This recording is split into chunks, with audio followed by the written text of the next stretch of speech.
The surprise car star at this year's Consumer Electronics Show in Las Vegas came from a brand few had ever heard of before. Byton. This Chinese startup, headed by former BMW man Carsten Breitfeld, showed its SUV concept, the production version of which will rival electric cars from established makers as well as relative newbies such as Polestar and, of course, Tesla. We don't have long to wait either. That Byton production car is due on sale in 2019 with a $45,000 price tag, but no right-hand drive models are planned at this stage. The comparisons with Tesla are perhaps most pertinent not only because of the fervor around the car at CES, but also when you glance inside to see a cabin that dominated by a huge screen. But anything Tesla can do, Byton can do better, it seems, and the shared experience display covers the entire width of the dash and measures 125 cm by 25 cm. This highlights the fact that Breitfeld refers to the car as the world's first smart intuitive vehicle,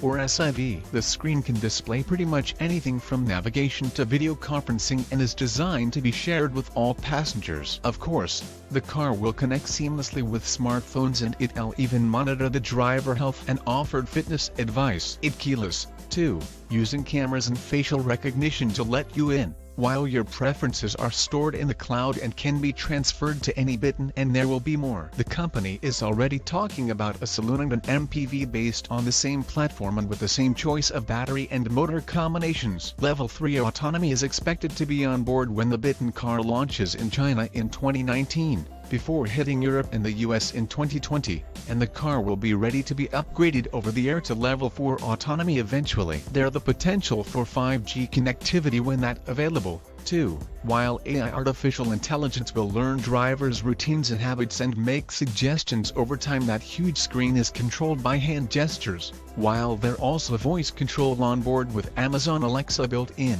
too. The driver has a tablet-sized touchscreen just ahead of the steering wheel to control the shared experience display as well as seat functions, while there are screens for rear passengers, too. And to make life more sociable, the front seats turn 12 degrees inwards to create what Byton calls a shared space. Even in these early concept cars, build quality was good, as it needs to be with its premium tag, and the price to match. $45,000 was being quoted as a starting price, with cars being sold directly or through brand centers rather than traditional dealers. What you pay depends much on which version you go for. Byton is talking about two, one with a 71 kWh battery producing 200 kW and 400 Nm of torque through the rear wheels, and a dual motor 4-wheel drive model using a 95 kWh battery producing 350 kW and 710 Nm. There are no performance figures yet, but Byton is quoting a range of 248.5 miles for the 71 kWh car and 323 miles for the higher-powered version. The look of the car is unlikely to change much for production, at about 90% accurate,